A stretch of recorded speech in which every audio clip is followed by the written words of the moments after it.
got all that money, yeah, the money that they've spent.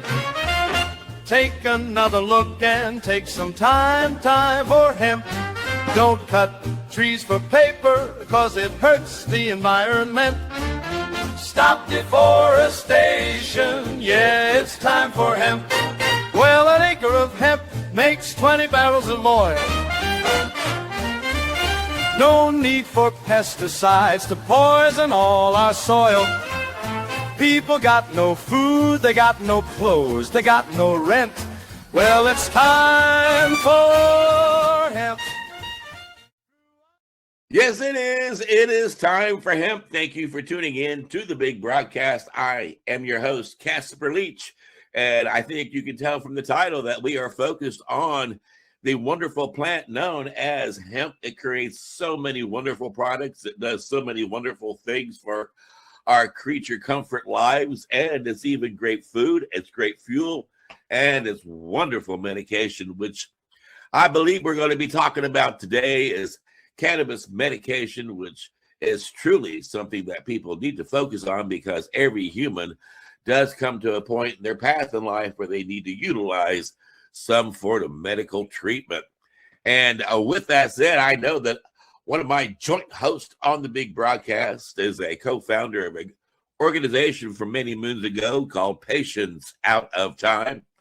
And he helped organize a major variety of symposiums across the United States during, almost a decade and a half worth of his life, trying to let the world know how important it is medical cannabis is. And he, in my eyes, is a true hero and an author of this wonderful book that I'll let him tell you about. His name is Byrne. Hey, Al. Hi, guys. Thank you, Casper. That was a very nice invitation. And I do take pride in the fact that I started that organization with some very brave patients and some very brave healthcare professionals. And the book discusses part of that. It's a book that covers 40 years of cannabis in America and a little bit around the world. And we're also today about Canadians. I know. But look, we need to bring them into the conversation every once in a while. They're right up there. They have to learn our language, all that stuff. So I'm going to let a Canadian who's a buddy of mine and a joint host introduce our Canadians. Al, are you out there? Yes, I am here. Thank you very much, Al. Yes, I'm up here in Canada, the land of snow, and today we got two guests, not one, we got two guests that are both from Canada, and they're going to be talking to us about cannabis as well as psychedelics during today's interview. Is this conversation going to be legal? Do we have to get the kids out of the room? You're talking about psychedelics. That's kind of frightening, isn't it? No, it's always good for everybody to learn. Well, we'll learn about it then. We're going to learn. That's right. Exactly. So, well, at this time, I take the opportunity to welcome our guests to the show. One of them is Kim Saltarski. He's an award-winning documentary creator who has created several documentaries detailing the battle of patients. As well as the second guest is Sergeant Fabian Joseph. He's a retired Canadian combat veteran and the man who is Kim is following in this new documentary, which is called About Turn. So at this time, I'd like to welcome Fabian as well as to the Time for Hemp broadcast. How you doing, guys? Yeah, we're good. Thanks for having us. Yeah. Hey, thank you for agreeing to come on to the show and talking about us, what you are doing in order to help educate everybody about what's going on with the cannabis as well as the psychedelics and those things. So why don't we get started first by learning a little bit about the two of you, and then we'll get into the documentary as well. So who wants to go first, Kim or Fabian? Yeah, I'll go first.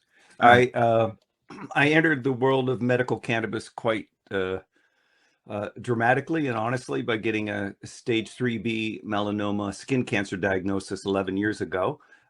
Was seemingly perfectly healthy, but luckily I had a very early diagnosis of a mole here that led to a little bit of surgery and discovering it's in my system. So that's no good. But magically, within 3-4 days, a friend of a friend, as it happens in this wonderful community, introduced me to full extract cannabis oil, also known as Rick Simpson oil. And I got on the protocol and I pumped that through my body. And I've been 11 years cancer free with no other intervention besides love, cannabis, psychedelic mushrooms, good food, and good company. Well, How that's did you? interesting. I want to interrupt right away because this is. I've had melanoma. I understand the whole thing. How'd you take that cannabis in? What was your dose? You ingest it? How'd you do it? Yeah, it was, I was starting, there's so much more information now, but back then it was like, okay, you got to start low and slow, but get a gram in a day.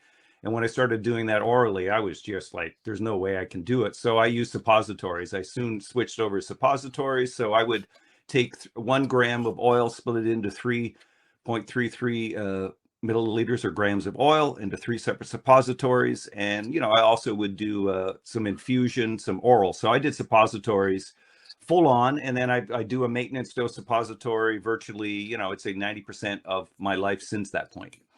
Just so the folks know, when you're trying to get cannabis into your system, you're really trying to get it into your blood flow to get to the brain.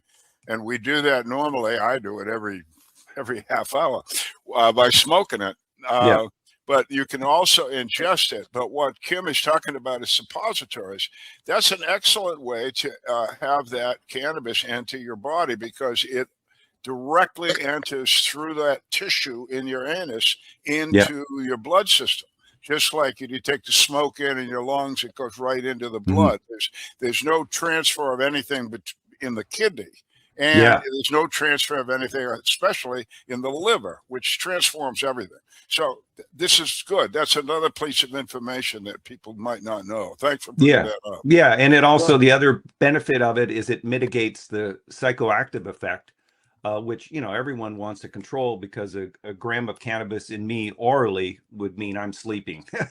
So mitigating the high is often very important for people who still want to have a quality of life and function. And I was lucky able to navigate that. And then because of my experience, when I went through, it was like, wow, like many people, you're like, I got to spread this good word. And being a documentary filmmaker, I dedicated myself for the last 11 years of highlighting other people's stories greater than mine. And I was lucky enough to meet Fabian about 2 years ago. And we've been on a journey documenting his amazing story, which is huge, in a new documentary called About Turn: Veterans Transforming Trauma.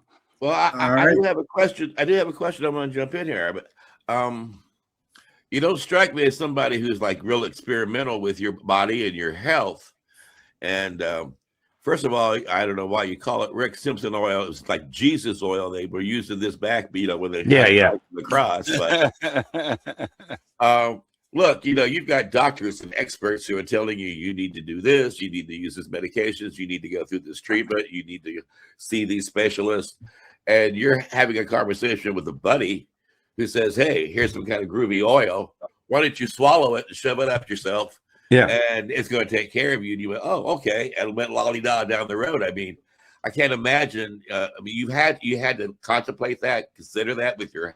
How did you come to the terms to even think to even put that into your body without having, the medical expertise to understand what was going on with yourself? Yeah, I just feel fortunate. I've always been open-minded about alternative health benefits, and I certainly was experienced with cannabis as a youth, though it wasn't really a major part of my life as I grew into my adult years.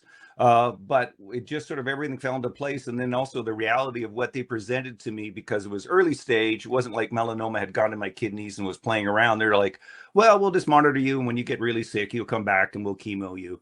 In the meantime, they said, hey, we have one thing for you. We're like, okay, I think when you go in the medical stream, you have to be very careful, but you have to be open-minded to listen and ask the right questions to make a really valid, smart opinion what you're going to do with your lifestyle. Plus, as soon as you get a diagnosis like that, you've got everybody, brother, sister, all very well-meaning, saying, do this, don't do that. You're crazy for not doing chemo. You're crazy for doing chemo. Here, stick this up your butt.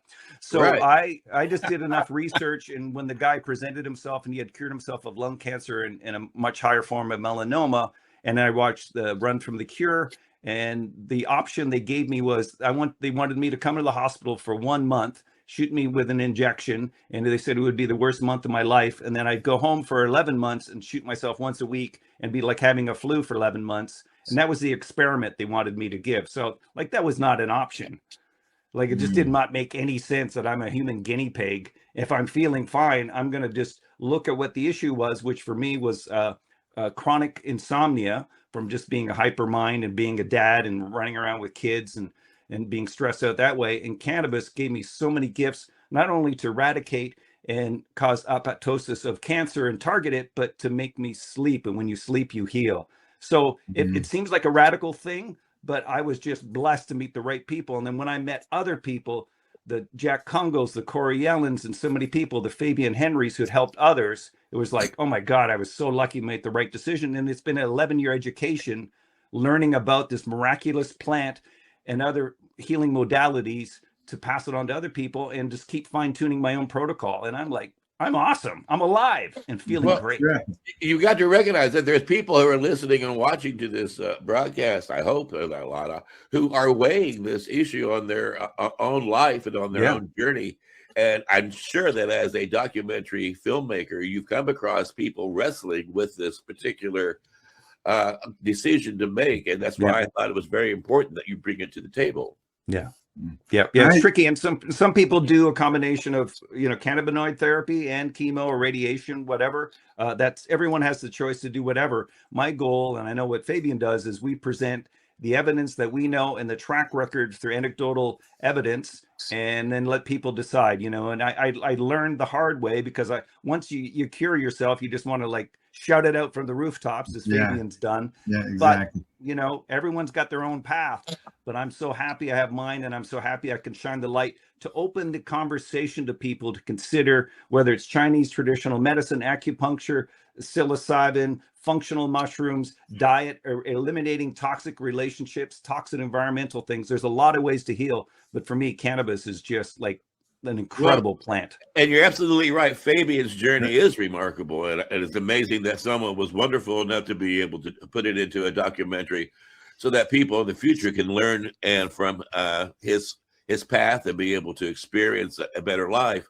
But before we get to him, I have a hunch that there's one or two people that you had done a documentary about that you would like to put a spotlight on while you have a moment. Yeah. My first documentary is Jack's Garage. It's on YouTube. The website is jacksgaragedoc.com, and that's the incredible Jack Kungle, who's helped thousands of people all across the world with cancer, and really helped me to find too, and especially him and his good friend Lumpy taught me how to grow hydroponically. So I'm completely self-sufficient. I grow my own medicine, I process my own medicine, and that's great too. And then I did another documentary, Mend with Dignity, and that's mend, MEND.com, DOC.com is the website. Great title. And yeah, these guys are, and again, some more people I met, and they were like transforming a whole small, rural neighborhood with using CBD, and then getting into full extract cannabis oil. And then I started a YouTube channel called The Healing Conversations, which is also THCSeriesDoc.com, where I interview Corey Yellen, who's a big healer who we lost this year, but she worked relentlessly for 13 years helping people after curing her stage 4 anal cancer. I've just been blessed to meet so many amazing people, and Fabian's been the latest and probably the biggest and most profound in terms of the full scope of what healing can be and should be, especially around with veterans and trauma, which is a huge issue. And as we know, trauma is not exclusive to veterans. So that's why it resonates with me, and just being welcomed into his world has just been, it's been really special. And we are blessed that he is still with us, and we certainly salute, Fabian, your service to freedom, to our country, and respect, absolute respect. It's an honor to have you on the show. Why don't you let people know what you've been dealing with? I mean, how did you first discover cannabis as something for your own medical use? Yeah, thanks. Thanks for having me on, guys. It's a pleasure. Goes back, I never believed in cannabis. Coal mining son, I worked hard. I got those values. You don't need to take pills or smoke marijuana. You just work hard. And it was a good fit for soldiering. And then after soldiering, they try to treat broken soldiers with SSRIs and benzos, and I took those like a soldier would take them. You do what you're told. And it almost took me off the planet, God damn it. And that's back to listening to doctors and trusting, and I did that. And then finally, after 6 deployments, 12 years of service, 60 days in an inpatient care facility for alcoholism and trauma, I get out of there with a bit of clarity and put the cannabis to my lips for the first time in 2011. I was 31 years old. And it sort of melted my face, or it felt like my face was melting, but my whole body relaxed, what they call the entourage effect. It also, opened up my thinking. I went from 9 pills a day down to 2 medications, which is medical cannabis and psilocybin. And I don't say that lightly. I say that because I'm still here and proof and evidence myself, along with my comrades. Although those who didn't find the right treatment plan and program, in Canada, we've lost more that made it home to home soil than the entire Afghan conflict. And that's sad to me. That's a sad statistic, because a bunch of us are still here. There is a way to heal. And that's what I'm here to sort of talk about, is we've designed a way to get there. And it's not easy. It's hard work, gentlemen. It's hard work. It's inside work. It's knocking the crust down. It's being part of a community again. It's being responsible for your actions. There's a lot to it. But it's about the patient at the center of care and putting as many options around that patient as possible for him to heal, whatever those options are. Be it psychedelics, be it medical cannabis or therapy or everything else that goes with healing. And that's where we're at. I've now formed a company 4 years ago that works in that way, called Veterans for Healing. And we're doing the work in little old Nova Scotia. We have a model of care that's working. We have predictive outcomes that we see over and over, and we can show the healing path now, backed by data, not just a guess anymore. And one day we will show that with the world. So what has motivated you to walk away from corporate life and chasing the dollar to focusing on healing your brothers and sisters who were destroyed in their military career? Yeah, it's funny, man. You hear so many stories, and we think a veteran as an old guy from Legions. We think if I was in the reserves or part-time soldier, I didn't do much. But I've heard stories of rape. I've heard stories of sexual assault. I've heard so many variations of trauma that I've been able to set my own ego aside, I will say, through a lot of work. And be able to listen and provide professionals around a person that has trauma. I'm your peer, and I'm not the doctor. I'm not the therapist. That's part of our roadmap, is we listen first, and then we designate you to the people that are going to treat you with respect and dignity and their professionalism. Along the way, education on medicines and stuff like this and other ways of healing. It's not about the dollar, although we need dollars to push our message forward and our model of care forward. It takes money. It's not just falling out of thin air. Well, yeah, and what I meant was you could easily get a job in corporate America in advertising or in promotions or in a variety of other aspects that would give you a high dollar value to take care of your rent, your food. But instead, you prefer to put your attention on those who need to heal. And I think that's very admirable. And it's kind of like, it's not an easy choice to turn your back on high pay when the world spins the way it does. So I admire what you're doing, and that was my way of making you aware of that. I do have admiration for you. Yeah, thank you, Casper. I'm 46. I've been retired since I was 31 years old medically from the Canadian Armed Forces. So I've been doing this out of the goodness of my own heart. I can sit by the beach or go in the woods if I want, but that doesn't fill me up. Okay. That's death. There's boredom over there. This is very purposeful.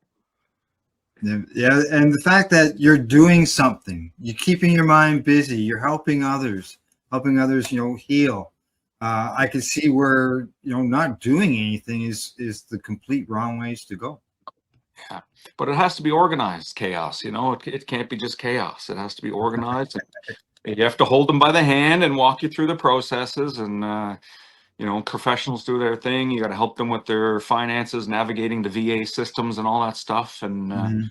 you don't got someone helping you. Well, when we joined the Canadian Forces or the American military, they hold us by the hand through everything, and then they let you go, and you're a little bit lost. So I have a beautiful team. It's not a Fabian. It's a team of Team. people that are compassionate and care and have patience for the patients out of time, so to speak. So the Canadian American branch, were you trained in like Fort Benning, Georgia? Did you get stationed in I don't know, Guam? I mean, how did that work for the Canadian soldier? Yeah, I've never been in the U.S. as a soldier training. Some of my comrades have, but I've deployed to places like Afghanistan and Haiti Jeepers. and Eritrea with American soldiers, and they're professional individuals, and they get the job done. And so do Canadians. We work well together. On Yes, the we do. battlefield, it's quite something to see. One thing I'll tell you about war is that you don't know who's going to show up until the bullets fly. I can tell you that right now, and I've witnessed that. But what is the most sad is that Americans have 22, 28, 18 soldiers a day suiciding. We have a crazy rate, and the citizens of our country should be alarmed about that. Yes. Yes. Very much. Yeah, well, let me do suicide, because that's huge. It's not just huge for veterans, although it's one of our major problems, but it's huge for our society. We have a real problem with that. The U.S. figure on suicides for veterans is 22 a day. I don't believe it. I don't believe it for a minute. That number comes from extrapolation that the VHA did of some numbers from some U.S. states. So it's bullshit, okay?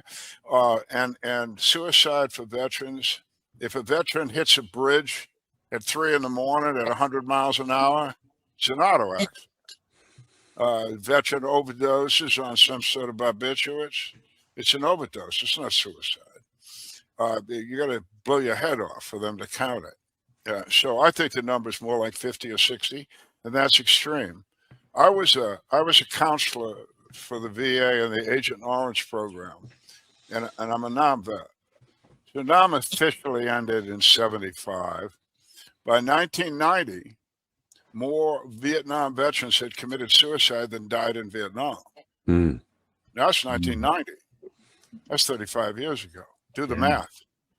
math. And this same sort of problem of suicide is coming up in our military, the Canadian military. Every ally we have has got this problem. And one thing that I have learned, I also created an organization called Veterans for Medical Cannabis Access here in the United States, which ultimately was responsible for our medical veteran system here in the United States, the VA, letting vets use cannabis as part of their medical protocol within VHA facilities. Major. I mean, overnight, hundreds of thousands of vets could use cannabis legally and be treated in our system. There's problems with it, but that happened. And so this thing we've learned over all these years is just what Fabian is doing, creating data with his organization. We've created data too. And what that data says is very, very clearly is cannabis helps with suicide rate depletion. It also helps if other veterans are there to help them along. I hate to detour like that, but it's such an important subject. All right. So So you've done this groovy documentary about helping veterans with their difficulties and having recovery from their time in the military. Yeah. Yeah, I mean, so- go ahead, Kim. No, I was saying, so our documentary is called About Turn Veterans Transforming Trauma. And it's a feature documentary that'll be released the end of summer 2026. That's our target. And it focuses on Fabian, historian, but it balloons in. It's way more than just Fabian Henry, as he's the first to humbly tell you. It's about his clinic and so many other veterans we had the honor to track their story from the darkest days into the positivity of transformation when you find the right path that works for you individually to do that. So yeah, so we got a documentary that we're so thrilled about. We're in post-production now, and yeah. Well, and how did you find him? I mean, did you guys bump into each other at coffee at Starbucks, or were you at a hemp rally together? Did you see about him in the news? How did you find Fabian? Yeah, well, I mentioned earlier I had gotten a little bit of press, and my mission, once I was able to suppress melanoma stage 3B cancer using cannabis and other health things, and I made a bunch of documentaries of other incredible healers, that I would get on the podcast circuit. So I do a podcast, and you meet cool people like you, and then it's like, oh, well, Alan Casper, I got to listen to their show. So 2 episodes later, this guy Fabian Henry comes on, and I'm like, holy shit, that's a story. Yes, right? it is. Right. And then I got to get a hold of him, but I have to be very careful to commit myself to anything, because documentaries basically consume a bunch of your life. And I want to honor my word when I go to someone and say, hey, I'd like to tell your story. I better be able to do it. So it was the second time, a year later, I was on a podcast, and then Fabian comes again, and I'm like, oh my God, I just got to say hi to this guy. Thank you. And ask him, is anybody doing a documentary? And he said, yeah, let's talk about it. So we started filming just shy of 2 years ago, and have had 28 days together, and I've learned so much. And yeah, so we sort of came across by being in this sort of podcast healing plant medicine circuit, and we just sort of connected. And I'm the co-director, co-producer. My other amazing 50-50 partner is Karen Haas, who couldn't be with us today. And so we've been on a mission to work Fabian and his team with the support of Veterans House Alliance International to fund us. And yeah, it's been a great ride meeting Fabian. We just sort of clicked. Now, Fabian, your time in the military, you saw some really ugly things, and you had to deal with some really amazing situations that the average human would never even be able to fathom, and take it and turn it into a positive later down your road. Now, how did you pull that together? Good question. First of all, it was a pleasure to serve for Canada. And I compare it to, like, I was a young hockey player, and I always wanted to play in the NHL. And that would be the epitome of playing hockey. As a soldier, the epitome of combat and soldiering is actually going to war.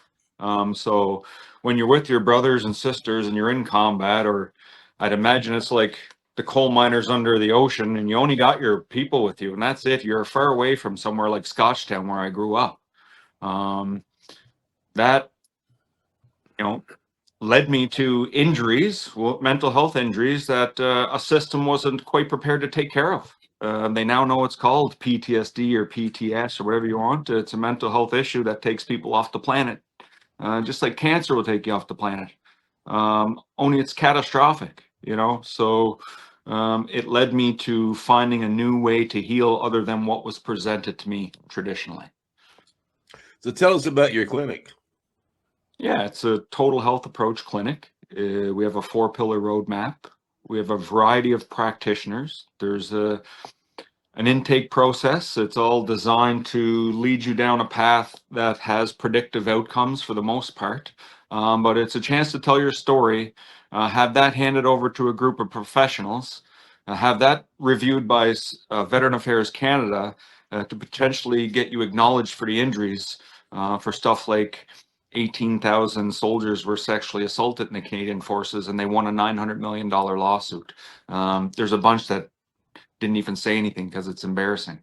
So whether combat or rape, we try not to really compare our stories post-service and focus on what's working, like the medicine and hiking and food and gathering and fires and songs and singing and dancing and being silly a little bit. And this documentary that's been put together, it puts a spotlight on the entire team, I take it. Yeah, and About Turn is a drill movement, gentlemen. It's a 180-degree drill movement in America, and a shout out to my close friend Josh Frey in Florida, 2 Purple Heart, Iraq veteran. It's about face for you guys, and it's about turn for us guys. It's a 180-degree drill movement, and it's supposed to symbolize taking off the uniform and answering the question, who am I now? it's quite different than soldier. And it's Oh a my tough gosh, one. it is. Yeah. Oh my gosh, it is. I mean, just for a sergeant in the military, when he says jump, bitch, you do. And then when that sergeant rolls into civilian life and gets a job that pays the equivalent, that sergeant's in middle management. And when he says jump, they go, oh, no, I don't think so. My management team says I don't have to. Yeah. Good thing that we don't have, I'm not answering to a management team. Well, I know, but I mean, to deal with that adjustment, and even as a private, I know that when I got out of the military for almost 2 years, I walked like I was in the military. My finger, Right. and I It's very, marched almost down the road. And very critical time, eh? When they no longer need you anymore, and you're waiting to be a civilian. That's a very difficult time for people.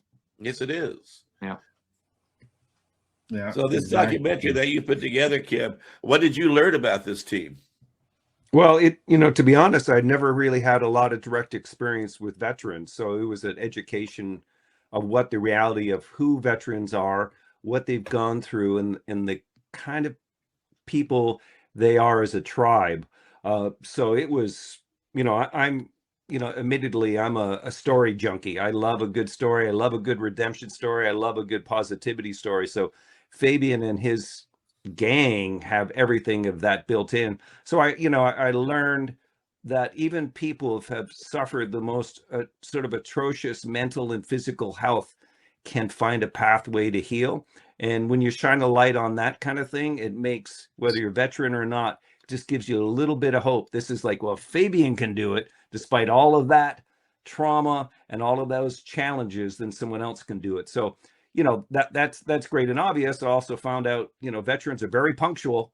You're going to meet someone at 9 o'clock. You better be there at 10:02, and other things. And they're just, it's been such a thrill to be welcomed in as a civilian. Like I'm not part of that, but they welcomed me and allowed the privilege of, filming them nonstop for 28 days, cameras rolling. That takes a lot of trust. So it's been a quite a thrill and education for me. And I want that to be translated for this film, not only to resonate with veterans, and that's the most important thing. If we are successful with veterans seeing a reflection of themselves authentically, that's great.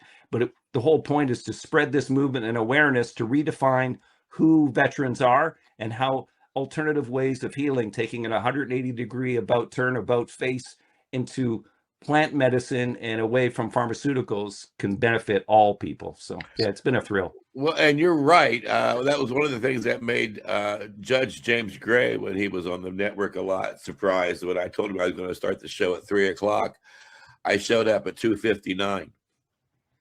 And it always blew his mind. But you learn that in the military, if you're supposed to be in formation at 8 a.m., your time is all your time, and you take every minute that belongs to you before you give it to the Army. Because once you show up for that, then you got to jump, and you're told to jump. So most members made formation like about anywhere between 5 and 2 minutes before they had to be there. But they're never late. No. Oh, no. It's a good habit. It's a good habit, and I wish more people in the civilian world would copy us. Mm-hmm. But copy. What you're doing is super important.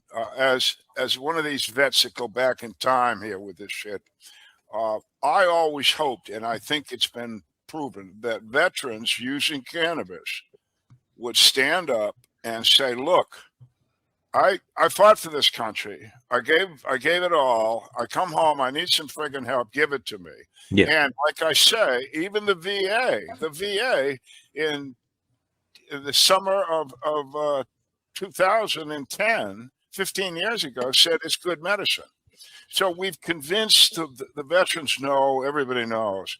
But your example that you're setting with your clinic, your involvement and having all this veteran involvement as well, is just an example that can be taken by documentary to the civilian community. Mm-hmm. And let's not, somebody said this earlier. I mean, it's just not vets that have problems. Mm-hmm. Auto accidents, plane crashes, somebody gets shot on the street and you see it. I mean, all of that is all post-traumatic stress, and it's serious emotional stress. Mm-hmm. That's just what it is. Stress is a killer. And post-traumatic stress. And if you can lower that stress level by being around people that are healthy for you and by using cannabis. And by the way, that endocannabinoid system we haven't mentioned yet, that's in every human being, is also in every creature on earth excepting insects. So So here's a question for I don't care who takes it, but one of you need to is what did you learn? What did people learn when they watched the documentary? I mean, do you guys just get together for one big pop party every other day and woohoo, and that takes care of our stress? I mean, I know that I'm giving you a silly, a silly thing to jump on, but tell us about your organization. How do you help people? What are people going to learn through this documentary about you and your team? Yeah, good question. And we don't use cannabis for fun. So it's okay that it's legal in Canada, first of all, but it's not fun for us to use. And I wish I didn't have to smoke cannabis every day of my life. Second of all, it's replacing a receptor deficiency in my brain in the endocannabinoid system called anandamide. It's derived from the Sanskrit word ananda, which means bliss and delight. So I have a drop in that. And when I smoke, I feel happy for a minute, not like a zombie. And that gives me the time to then show up to my therapist and work on the root cause of my trauma. 2007, talking to a Black Hawk helicopter pilot to pick up 2 dead Canadians. That's a tough pill to swallow. So let's not swallow that. Let's work on the healing and try to grow through that trauma. And so be it, cannabis helped me show up, but it still took work to get there. Also with the help of psilocybin and doing some really ceremonial work, it knocked some of the crust off and it opened up a different way of thinking, and it challenged every way I was thinking, to be honest. And no one really said cannabis is going to save your life. I thought that was going to happen. It's just a Band-Aid. It happens to be the best Band-Aid to treat trauma, in my opinion, of the symptoms. But the real work happens in therapy and getting back out there in life, getting your pee-pee slapped a little bit and trying again and again. That's how you grow. Hopefully this documentary shines a light on a new way to heal, what the new modern veteran looks like, that you have options and you're at the center of care. And you better try and reach out to all the potential options, not just listen to one person, like Kim did, and you do your research, be skeptical, and then go for it. Now, Al mentioned about your clinic as well as the documentary. I've got a clip here that highlights your clinic as well as the documentary. So why don't we give that a play? I'm Sergeant Fabian Henry, retired combat engineer, 12 years of service, 6 deployments for Canada and the Canadian Armed Forces, and now I'm the founder and CEO of Veterans for Healing. We put together the treatment team at Veterans for Healing. We have a psychiatrist, a doctor, one who will prescribe cannabis, therapist to treat your mental health needs, an OT to navigate some of your homework, social worker to do intake for you. Good afternoon, Veterans for Healing. Chelsea speaking. Hi, Kim. Have a seat. Thank you. I'm Dr. Yvonne Lebis. Hello, Andrea. It's Julianne calling from Veterans for Healing. I'm just calling to check in on you. We're the first of its kind, so unlike anywhere else, you're really helping the people that have helped our country be what it is. This is your good conduct medal. That's for 12 years or more service. Amazing. And my progression is getting better. Yeah, because the Gulf War was a hard thing for me to talk about before. Yeah, and I lost 2 friends in Afghanistan. It is a difficult path to have to contend with being a soldier. People don't seem to understand. We have a unique path to walk. Yeah, and what really blew my mind is, the veterans that go in, like Fabian said, their hands are held, they're taught how to walk, talk, pee, do whatever. And you would expect on the exit plan, like any good HR, you're given, here's all this support. Thank you so much, especially if you're forced out from injury, mental or physical. But when I found out most of them are just sort of left to the wilds, and the application process to Veterans Affairs Canada is so difficult that it causes a whole ripple of continued illness and proper self-care. That was shocking. So the documentary really shines a light on that. And what Fabian's doing with his clinic, it's not only is he treating at the first stage is just getting you able to get the benefits that's due to you. So Fabian does a lot of that, and then he takes you through for all 4 pillars. And the transformation I've seen of some of our subjects in the documentary is phenomenal. Fabian being the first, but starts off as the Fabian story because that's how we get in, but it becomes so much more than that. Yeah, exactly. I see you mentioned there in that write-up in front of you on the screen there, it says that it's a point of view documentary that weaves together Fabian's dramatic life story as we follow the diverse veteran clinics working through the clinic's 4-pillar approach to heal and find a new purposeful life beyond the PTSD battlefield. Now, as far as the 4-pillar approach, what is those 4 pillars, Fabian? Yeah, so at first we're navigating for folks. We do our own assessment as Fabian and my team. Tell us your story, and we start to navigate the VA process for you. It's very complex, very difficult, whether American or Canadian, it's very difficult. Secondly, once we have identified what's going on, you have mental health and physical issues, we assign you to the appropriate practitioner, whether it be the chiropractor, pain specialist, psychiatrist, therapist. Thirdly, we have a 110-acre retreat on Cape Breton Island, Canada's #1 island. I brought a few American soldiers up there and did some wellness work. Pillar 3 is about having fun. It's about being silly, tapping into your spirit again, dancing, fires, hiking, small party tasks, maybe swimming, all kinds of fun.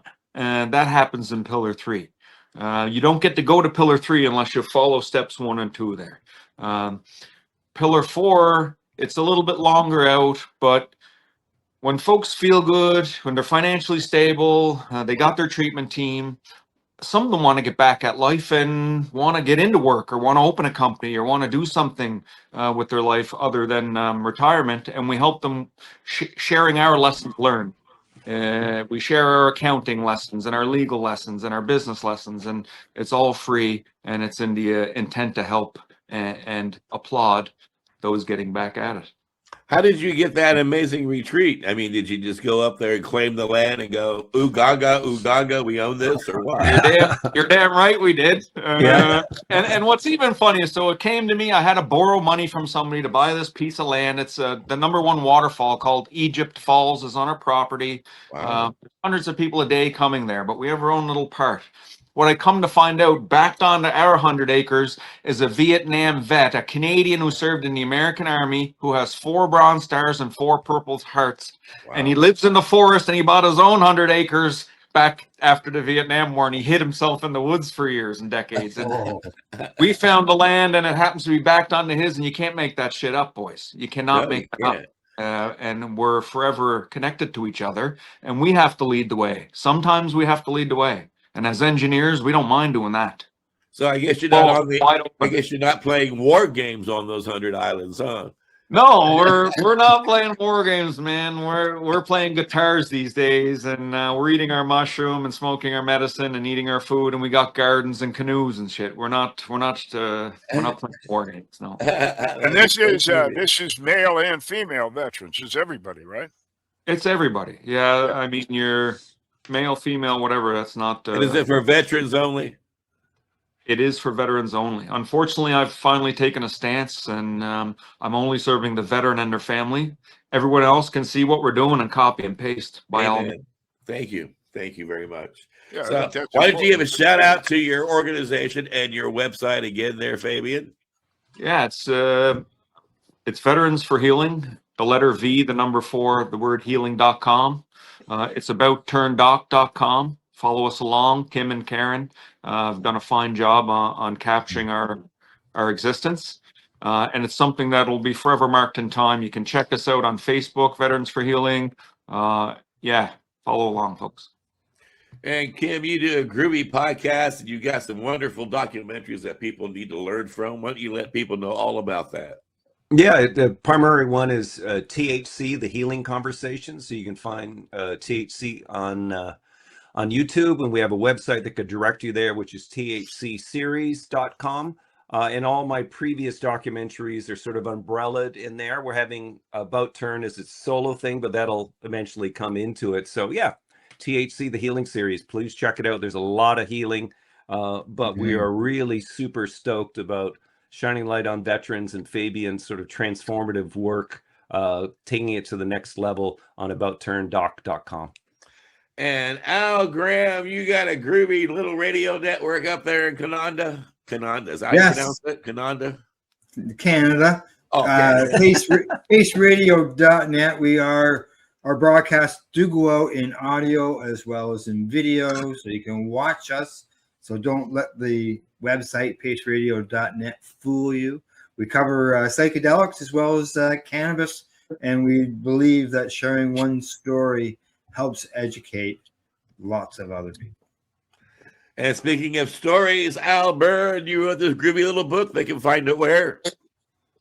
You know, everybody knows we're old, the three of us. But when you say groovy, oh my. The youngins are going, these guys aren't old, they're ancient. And they're right. You bet you're bippy, baby. yeah. Anyway, I wrote the book. It's worth reading. And let me just say this. There's going to be people that are going to listen to this, and they're going to say, it's just these guys just talking. Anecdotal story. Anecdotal. Screw you. I have listened to hundreds of thousands anecdotal comments. And when there's that many, and they all say the same thing, that's data. And these guys are collecting data, and I applaud what you've done. Thank you so much for keeping it veteran orientated and inclusive to veterans. I think that's most important. Thank you, guys. It's great. Great to have you. I want to salute you, Fabian and Al Byrne, for serving the military and protecting our freedoms. And Kim and Al Graham, I want to let you know it is an honor to be in the foxhole with you in this war on drugs. All five of us are still serving in a war, and it is this war on drugs. And I thought I had retired, but I guess you can't retire from this, because until we end this war on drugs, people will never fully understand just how important it is to take time for hemp. Look at all that money, yeah, the money that they've spent. Take another look and take some time for hemp. Don't cut trees for paper, 'cause it hurts the environment. Stop deforestation, yeah, it's time for hemp. Well, an acre of hemp makes 20 barrels of oil. No need for pesticides to poison all our soil. People got no food, they got no clothes, they got no rent. Well, it's time for hemp. Throughout Earth's history, hemp has been used, no mystery. Hemp was legal to pay your taxes for more than a century. Check your faxes, founding fathers make sense to me. It's time to grow hemp legally. Think of all its uses, it's money that's well spent. Right now, no excuses, it's time for hemp. Sustainable green industry, that's our intent. A better place this world will be. It's time for hemp. Fuel and food and clothes and soap, housing, cars, yeah, cars, no joke. Henry Ford built a car of hemp. It's time for us to do it again. People be employed with balanced farming as it's meant. Right now it's time for hemp. Hemp is a true necessity for the wealth and protection of this country. Thomas Jefferson spoke those words. He knew the value of these herds. It's time to lift the hemp ban. It's time to make a strong stand. Yes, we can. I know we can. I know we can. We can make a difference. Yes, we can. Just like birds of a feather, we can work together and lift the hemp ban. Look at all that money, yeah, the money that they've spent. Take another look, take some time for hemp. Don't cut trees for paper, cause it hurts the environment. Stop deforestation,